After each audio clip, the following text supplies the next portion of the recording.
పిల్లలు కావాలనే మీ కలను నెరవేర్చుకోండి. మొదటి కన్సల్టేషన్, మొదటి స్కానింగ్ ఉచితం. వివరాల కొరకు హెగ్డే ఫెర్టిలిటీని సంప్రదించండి. నమస్తే, నేను విజయ్. గత 2 రోజులుగా తెలుగు రాష్ట్రాల్లో, ముఖ్యంగా తెలంగాణ రాజకీయాల్లో హాట్ టాపిక్‌గా మారిన ఒకే ఒక అంశం కేటీఆర్ అరెస్ట్ అవుతారా? కారా? ఇప్పటికే ఏసీబీ అధికారులు ఆయన మీద కేసు నమోదు చేశారు.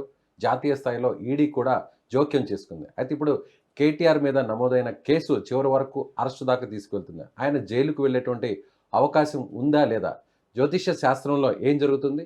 సో నిజంగా ఆయన జాతకం ఎలా ఉంది? దీని గురించి మాట్లాడడానికి మనతో పాటు ఉన్నారు జ్యోతిష్య పండితులు కృష్ణసూది గారు. నమస్తే గురుగారు. నమస్కారం అండి. కేటీఆర్ గారి జాతకం ఎలా ఉంది? సో ఆయన మీద ఇప్పటికే కేసు నమోదైంది. అది అరెస్టు వరకు వెళుతుందా లేదా? ఇప్పుడు ఏమైందంటే రాజకీయాల్లో ఏ రాష్ట్రంలో అయినా సరే ప్రతిపక్షంలో ఉన్న వాళ్ళ మీద కేసులు పెట్టడం కానివ్వండి, ప్రతిపక్షంలో ఉన్న వాళ్ళని అరెస్ట్ చేయటం కానివ్వండి, ఇది కామన్గా జరుగుతున్న పరిస్థితిగా మారింది. అంటే రాజకీయాలు ఒక రకంగా హుందాతనం నుంచి దిగజారిన పరిస్థితి చాలా చోట్ల కనబడుతుంది. అయితే వ్యక్తిగత జాతక విశ్లేషణకు వచ్చినప్పుడు కేటీఆర్ గారి జాతకానికి ప్రస్తుతం గురు సంబంధమైనటువంటి బలం చాలా ఇబ్బందికరంగా ఉంది. గురుబలం తక్కువగా ఉంది. గురువు గోచారంలో ఆయనకి రాశి నుంచి వ్యయ స్థానంలో సంచారం చేయటం, అదేవిధంగా ఆయన జాతకంలో ఉన్నది కూడా కాలసర్పదోషం. కాలసర్పదోషం ఉంది. కాలసర్పదోషం వల్ల ఏంటంటే ఆయన జాతకరీత్యా వచ్చేసి ఎంత బలీయంగా ముందుకు వచ్చినా ఏదో ఒక శక్తి ఆయన ఒక అడుగు వెనక్కే తీసుకెళ్తుంది. దాంతోపాటు ఆయన లగ్నంలో ఉన్నటువంటి కొన్ని గ్రహాల యొక్క స్వభావం మనిషిని ఎక్కడ తగ్గాలో, ఎక్కడ తన ఆధిపత్యాన్ని ప్రదర్శించాలో అనేది చూసుకోకుండా అన్ని చోట్ల అన్నింటా నేనేది చెప్తే అదే రైట్ అనే విధంగా. ఎందుకంటే గ్రహగతులు సరిగా లేనప్పుడు కొన్ని పరిస్థితులు సమయం మంది కాదంటే పెద్దలు వచ్చినప్పుడు తల వంచడం తప్పేమీ కాదు.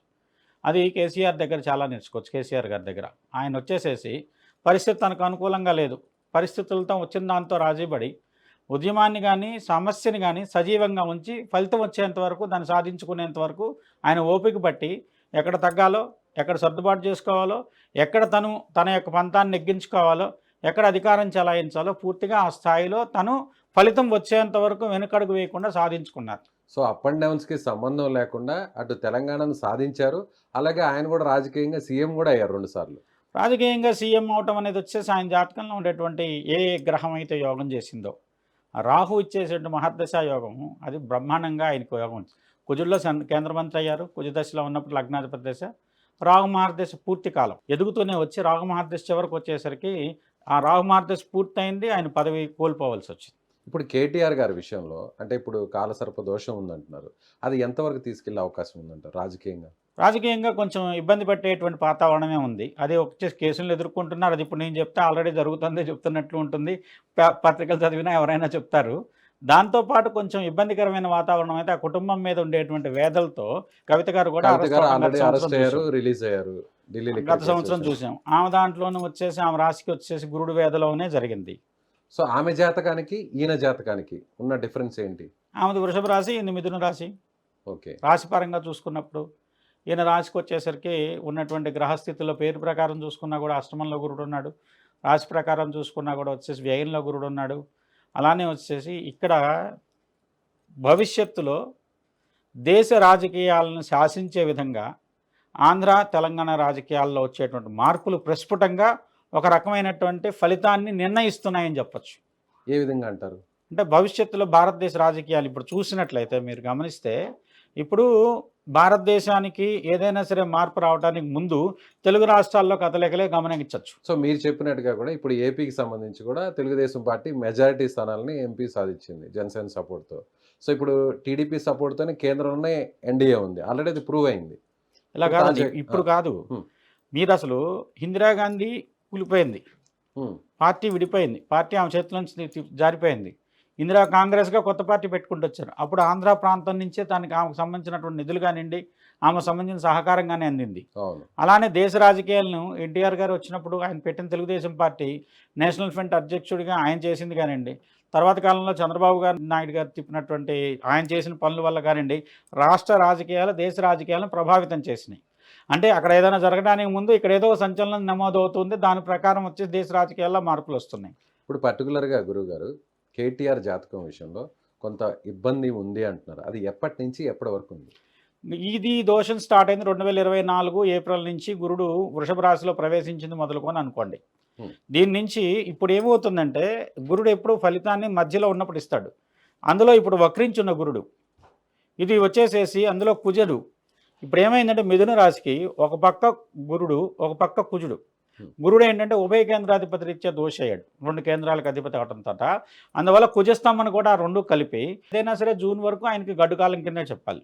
2025 జూన్ వరకు, అంటే మొత్తం 14 నెలల కాలం. 2024 ఏప్రిల్ నుంచి స్టార్ట్ అయ్యి 25 జూన్ వరకు ఈ ఇబ్బంది ఉంది. చాలా ఇబ్బందికరమైన కాలమే ఆయనకి వ్యక్తిగతంగా కూడా. ఆ ఇబ్బందికరమైన కాలం పోలీసులో, అరెస్టులో, లేదంటే కొన్ని న్యాయస్థానాలు, లేదంటే కొన్నాళ్ళు జైలు వాసం లాంటివి కూడా తప్పకపోవచ్చు. ఇదే విధంగా మిథున రాశి, ఇంకోటి మీకు ఎగ్జాంపుల్ చెప్పాలంటే జగన్ గారి జాతకం మిథున రాశి. సేమ్ ఆయన ఇబ్బంది పడ్డారు, అధికారం కోల్పోయి. ఇక్కడ అధికారం కోల్పోయారు, సంవత్సరం ముందు జరిగింది ఇక్కడ. అక్కడ వచ్చేసేసి సంవత్సరం తర్వాత వచ్చింది ఫలితం, కానీ అదే ఫలితం వచ్చింది. ఆయన జాతకంలో కూడా కొన్ని రకాలైన ఇబ్బందికరమైన వాతావరణ పరిస్థితులు ఎదుర్కొంటున్నారు. పార్టీలో నమ్మిన వాళ్ళు ఒక్కొక్కళ్ళు వదిలిపోతున్నారు. ఈ విధమైనటువంటి వాతావరణంలో ఆయన ఏ రకమైన ఇబ్బంది పడుతున్నారు. ఇప్పుడు కేటీఆర్ కూడా అదే రకమైన ఇబ్బందులలో ఉన్నారని చెప్పచ్చు. జూన్ తర్వాత ఎలా ఉంటుంది? జూన్ తర్వాత పరిస్థితులు, జూన్ లోపుగానే రాష్ట్రంలో ఉండేటువంటి పరిస్థితులు చాలా తీవ్ర స్థాయికి చేరుకుంటాయి. తెలంగాణ రాష్ట్రంలో రాజకీయ పరిస్థితుల్లో తెలంగాణలో ఒక సంచలనాలు నమోదవుతాయని చెప్పొచ్చు. రాజకీయపరమైన సంచలనాలు వచ్చే సంవత్సరం 2025లో శని మారుతున్నారు, రాహుకేతులు మారుతున్నారు.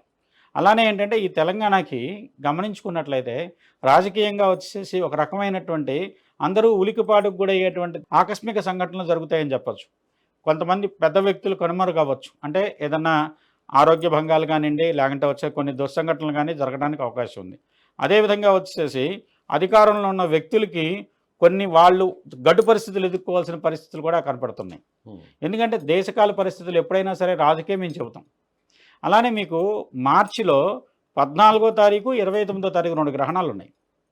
అది సహజంగా ఏంటంటే మీనరాశిలో గ్రహణం వచ్చినప్పుడు తెలుగు రాష్ట్రాల్లో సంచలనాలు వస్తాయి.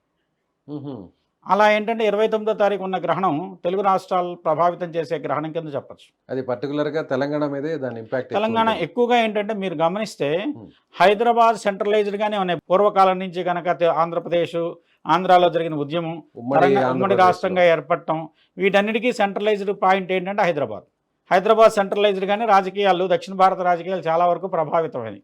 అలానే ఏంటంటే ఈ హైదరాబాద్ రిలేటెడ్గా జరిగేటువంటి ఏదైతే సెంటర్ ఉందో దీన్ని ఏమంటామంటే మేము క్షేత్రలగ్నం అంటాం. ఆ క్షేత్రలగ్నం కట్టుకున్నప్పుడు క్షేత్రలగ్నం ప్రకారం వచ్చేటువంటి లగ్న స్థితిని బట్టి, అక్కడ ఉన్నటువంటి గ్రహగతులను బట్టి రాహువును శని ఇద్దరు కలిసి ఉన్నటువంటి పరిస్థితి మార్చి 29 నుంచి మే 25వ తారీఖు వరకు అండి. ఆ 2 నెలలు రాష్ట్ర పరిస్థితుల్లో వచ్చేటువంటి మార్పులు కానివ్వండి, అలానే సంచలనాలు కానివ్వండి, దేశ రాజకీయాలను ప్రభావితం చేస్తాయి. ఎందుకంటే ఇవాళ రోజున అధికారం అనేది ఎటుంటే అటు నాయకులు మారుతున్నారు. అదేంటంటే ఒక పరాకాష్ఠకు చేరింది. దాంట్లో ఇప్పుడు ఏం జరుగుతుంది, కొన్ని పరిస్థితులు మళ్ళీ పునరేకీకరణకు దోహదపడేటువంటి పరిస్థితులు రాష్ట్రంలో ఏర్పడుతున్నాయి. అది వ్యక్తుల మార్పులు కావచ్చు, లేదంటే పార్టీల మార్పులే కావచ్చు, పార్టీలోని కీలకమైన వ్యక్తులు ఇంకో పార్టీ తీర్థం తీసుకోవడం వల్ల జరిగేటువంటి మార్పులు కావచ్చు. అలాంటి వాటి వల్ల వ్యక్తుల పరంగా ఇబ్బంది ఉంటుంది, పార్టీల పరంగా ఇబ్బంది ఉంటుంది. ఇవాళ వరకు చక్రం తిప్పుతుంది ఒక పార్టీ అనుకోండి, మారినటువంటి ఈక్వేషన్లో ఆ పార్టీ అధికారం కోల్పోయి వ్యక్తులు ఉండేసేసి అదే వ్యక్తులు వేరే పార్టీ ద్వారా అధికారాన్ని పొందొచ్చు. అలా కూడా జరుగుతుంది, అలా కూడా జరగచ్చు. ఓకే. గత కాలంలో మహారాష్ట్రలో చూసినటువంటి పరిస్థితులు, అక్కడ బీజేపీ శివసేన కలిసి ఉన్నాయి. సో శివసేన బయటకు వచ్చేసి ఎన్సీపీతో కలిసి గవర్నమెంట్ ఫామ్ చేసింది. బీజేపీ అನ್ನು శివసేనలో ఒక వర్గం. సో ఆ తర్వాత మళ్ళీ ఏం చేసింది, శివసేనలో ఒక వర్గం చీలి, ఎన్సీపీలో ఇంకొక వర్గం చీలి, బీజేపీతో కలిసి గవర్నమెంట్ ఫామ్ చేసి మళ్ళీ తిరిగి అదే కూటమి అధికారంలోకి వచ్చింది. ఇప్పుడు జరగనటువంటి రాజకీయాలు అక్కడ మహారాష్ట్రలో జరిగినాయి. ఇప్పుడు అదే ఉంటుందా ఇక్కడ తెలంగాణ? అలాంటి వాతావరణం కూడా ఏర్పడచ్చు. ఇప్పుడు ఇదమిద్దంగా జ్యోతిషం ఏం చెబుతుందంటే అండి, కొన్ని సంఘటనలు నమోదవుతాయి, వ్యక్తుల జాతకంలో కొన్ని మార్పులు జరుగుతాయి. ఇదే జరుగుతుంది అని చెప్పడానికి ఉన్నా కూడా కొన్ని పరిస్థితులు, కొంతమంది వ్యక్తులు కొంచెం దీని విషయంలో ఏంటంటే వాళ్ళకేదో జాగ్రత్త పడే అవకాశం ఉంటుంది కదా. అలానే ఏంటంటే దేశంలో అరాచకాలు నమోదవడానికి శాస్త్రం ప్రోత్సహించకూడదు. దాంట్లో ఇలా అవకాశం ఉంది కాబట్టి జాగ్రత్త పడండి, ఇలాంటి ఈ రకమైనటువంటి జాగ్రత్తలు తీసుకున్నట్లయితే అలాంటి అరాచక పరిస్థితులు కాకుండా కొంచెం రకమైనటువంటి న్యాయపరమైనటువంటి కొన్ని మార్గాల ద్వారానే సాధించవచ్చు అని చెప్పచ్చు. అదేవిధంగా మీరు జూన్ వరకు ఇబ్బంది ఉంది అంటున్నారు, ఆ తర్వాత రాబోయేటువంటి 3 సంవత్సరాలు 4 సంవత్సరాలు ఎలా ఉంటుంది? ఇది సంఘటన ప్రభావితం చేసుకొని దేశ రాజకీయాల్లో కొన్ని చాలా సంచలనాలు నమోదవుతాయని చెప్పచ్చు. ఇప్పుడు మీరు కనుక అంటే దీనికి కాలజ్ఞానాన్ని కనుక గమనించినట్లయితే దాంట్లో వచ్చేసేసి ఆయన ఈ శని సంచారం ఒక రాశి ఒక గురుడు యొక్క సంచారం ఏ సంవత్సరం అయితే రాశిత్రయంగా నడుస్తాడు, అంటే ఒక సంవత్సర కాలంలో గురుడు ఒక రాశిలోనే ఉండాలి. కానీ 2025 ఏం జరుగుతుందంటే ప్రారంభంలో వృషభంలో ఉన్నాడు, జూన్ నుంచి మిథునంలోకి వెళ్తున్నాడు, అక్టోబర్కి ఏం జరుగుతుందంటే మీకు కర్కాటకంలోకి వెళ్తున్నాడు, మళ్ళీ వక్రించి వచ్చేసి మిథునంలోకి వస్తుంది. రాశిత్రయంగా ఒక సంవత్సర కాలంలో 3 రాశుల్లో గురుడు నడుస్తాడు. అది కంటిన్యూస్గా వచ్చేసి ఒక 4 ఏళ్ళు నడుస్తుంది అని చెప్తున్నాడు.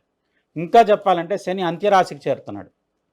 అంటే మీనరాశిలో శని సంచారం కూడా కొన్ని వర్గాలకు నాశనాన్ని సూచిస్తున్నది, కొన్ని ఇబ్బందులను సూచిస్తుంది.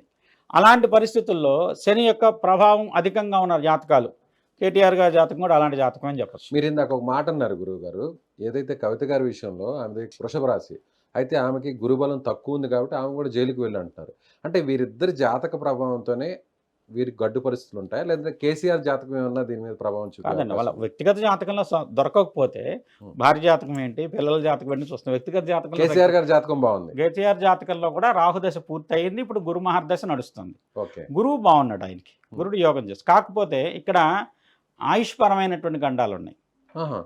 ఇప్పుడు శని మారితే మార్చి 29 శని మారితే ఆశ్లేష నక్షత్రం కర్కాటక రాశి, అది కేసీఆర్ గారి జన్మజాతకం. ఆ కర్కాటక రాశి నుంచి శని అష్టమంలో ఉన్నాడు, అష్టమంలోంచి భాగ్యంలోకి వెళ్తాడు. అంటే వేద శని వేద తొలుగుతుంది. దానివల్ల ఏంటి, భాగ్యంలోకి వచ్చేసేసి శని మారినప్పుడు ఇప్పటి వరకు 2.5 సంవత్సరాల పాటు గడ్డు పరిస్థితులు ఇచ్చాడు ఆయనకి. ఆ 2.5 సంవత్సరాల పాటు ఉన్నటువంటి గడ్డు పరిస్థితుల నుంచి ఓ రకమైనటువంటి రిలీఫ్ వస్తుంది. అది ఏంటి, వ్యక్తిపరమైనటువంటి ఆయుష్ కానివ్వండి, ఆరోగ్య స్థితిగతులన్నీ సహకరించినప్పుడు. ఇక్కడ మహర్దశ ప్రకారం గురుదశ భుక్తి ఎవరికైనా కొంచెం దశాచిత్రం అంటాం. అంటే రాహు మహర్దశ పూర్తయి గురుదశ ప్రారంభమైనప్పుడు గురు మహర్దశలో గురు అంతర్దశ స్వదశాభుక్తి కూడా అంత పెద్ద యోగం ఇవ్వదు. ఎప్పుడైతే గురుదశాభుక్తి కూడా పూర్తయ్యి మొన్న 2024 సెప్టెంబర్ అక్టోబర్ నుంచి ఆయనకు గురు మహర్దశ ప్రారంభమైంది. అది 2 సంవత్సరాలు 8 నెలల పాటు నడుస్తుంది. అది పూర్తయి గురుల్లో శని అంతర్దశ వచ్చినప్పుడు ఆ కేసీఆర్ గారి జాతకంలో మళ్ళీ గొప్ప యోగాలు ప్రారంభం అవుతాయని చెప్పచ్చు. దాంతోపాటు ఇక్కడ ఇప్పుడు మీకు పార్టీలు అసలు నిజంగా చెప్పాలంటే ఎప్పుడైతే తెలంగాణ రాష్ట్ర సమితి భారత రాష్ట్ర సమితిగా మారిందో అక్కడే వాళ్ళు వచ్చేసేది. అదే ఇది మీరు గమనిస్తే 2023 ఫలితాల్లో నేను మాట్లాడాను మీతోనే, మీ ఛానల్తోనే మాట్లాడినప్పుడు ఇది అధికార మార్పు తథ్యము అని ఒక మాట చెప్పాను. దానికి కారణాలు కూడా విశ్లేషణ చేశాం. అంటే ఇక్కడ ఏమైందంటే ఒక పేరుతో ఒక రకమైనటువంటి యోగం ఉంది. ఆ యోగాన్ని ఏంటంటే బుద్ధి కర్మానుసారిని అంటాం. మన బుద్ధి మన కర్మని ఫలితాన్ని శాసిస్తుంది. దాని విధంగా వాళ్ళ పేరు మార్చుకున్నారు. సో మేము ఇది తెలంగాణ కాదు, ఇదని రాష్ట్ర వాళ్ళే సమితి చెప్పుకున్నారు. కాస్త భారత రాష్ట్ర సమితిగా మారింది. అక్కడతోనే పతనం TRS అయింది. నుంచి BRS కు మారింది. చాలా వరకు పతనం అక్కడే జరిగింది. ఇప్పుడు ఒకవేళ పేరు మారిస్తే ఏమన్నా ప్రభావం మారే అవకాశం ఉందంటారా? ఇవన్నీ ఏంటంటే ఇఫ్లు బట్లు మారినప్పుడు దాని గురించి ఆలోచించవచ్చు. ఎందుకంటే అండి ఇప్పుడు ఒక జాతకం ఉంది, ఎల్లకాలం అదే రాజ్యం చేస్తుంది అనుకుంటే మన ఆశ జరగాలని కోరుకోవటం. ఎందుకంటే మనం చాలా పెద్ద పెద్ద రాజకీయ నాయకులను చూసాం, వాళ్ళ జీవితంలో ఉత్థాన పతనాలు చూసాం. ఇక్కడ కేసీఆర్ గారి జాతకంలో అత్యంత మహోన్నత కాలమైన రాహు ఇచ్చాడు. ఆశ్లేష నక్షత్రం రాహు కూడా జన్మ నక్షత్రం ఇచ్చినటువంటి యోగాన్ని ఆయనతో పాటు నిజంగా చెప్పాలంటే తెలంగాణలో చాలా వర్గాలకు కొంత మేలు జరిగిందని చెప్పచ్చు. అంతోపాటు వాళ్ళ కుటుంబ పరిస్థితులు కానివ్వండి, ఇంట్లో అందరూ పదవులు తీసుకోవడం తెలంగాణలో వ్యక్తిగతమైనటువంటి ఒక రకమైన కుటుంబం మీద ద్వేషాన్ని కూడా కలిగించింది జనాల్లో. దానివల్ల ఆ కుటుంబం అధికారం కోల్పోవడం జరిగింది. ఆయన ఒక్కడు పదవిలో కాకుండా కుటుంబంలో అందరూ పదవుల్లో ఉన్నారు. దానివల్ల ఇచ్చేసేసి కొంత రకంగా జనాల్లో ఒక రకమైన వీళ్ళే పదవులు అనుభవిస్తున్నారనే భావన కలిగింది. ఇప్పుడు మారిన పరిస్థితుల్లో ఇచ్చినటువంటి అధికారం పొందినటువంటి పార్టీ ఏదైతే ఉందో కాంగ్రెస్ పార్టీ, దానికి కూడా కొంత గడ్డు పరిస్థితులే వస్తున్నాయి. ఎందుకంటే రాహుకేతువులు కానీ శని కానీ ఇవాళ వరకు శని మంచి అనుకూలమైన స్థానంలో ఉన్నటువంటి శని యొక్క సంచారం ఒక్కసారిగా శని ఆ రాశి నుంచి వేరే రాశికి మారినప్పుడు కొంత ప్రతికూల ఫలితాలు ఇస్తాడు. ఆ ప్రతికూల ఫలితాల ప్రకారం అక్కడ కూడా కొన్ని మార్పులు చేర్పులు, కొంతమంది అధికారంలోనూ లేదంటే ఆ పార్టీలో నాయకత్వ స్థానంలో ఉండేటువంటి వ్యక్తుల మధ్య స్పర్ధలు కానివ్వండి, ఒక ఘర్షణాపూరితమైన వాతావరణం ఇంటర్నల్గా కూడా జరిగే అవకాశం. దానివల్ల కొన్ని మార్పులు చేర్పులు జరిగి చివరికి స్థిమితంగా ఏది ఇతమిద్దంగా ఏర్పడుతుందనే దాన్ని బట్టి దాని ఫలితాలు విశ్లేషణ. గందరగోళం అయితే ఏర్పడబోతుంది. 100%, 100% గందరగోళం. తెలంగాణ రాజకీయాల్లో ఒక పెద్ద గందరగోళం జరగబోతుంది. చాలా మార్పులు జరుగుతాయి. రైట్ గురుగారు, థ్యాంక్ యూ. ఇది కృష్ణసూది గారు చెప్పినట్టుగా కేటీఆర్ గారి జాతక రీత్యా కొంత ఇబ్బందికర పరిస్థితులు ఉన్నాయి, అవి ఏ స్థాయికి వెళ్తాయో చెప్పలేమని ఆయన అంటున్నారు. Thank you.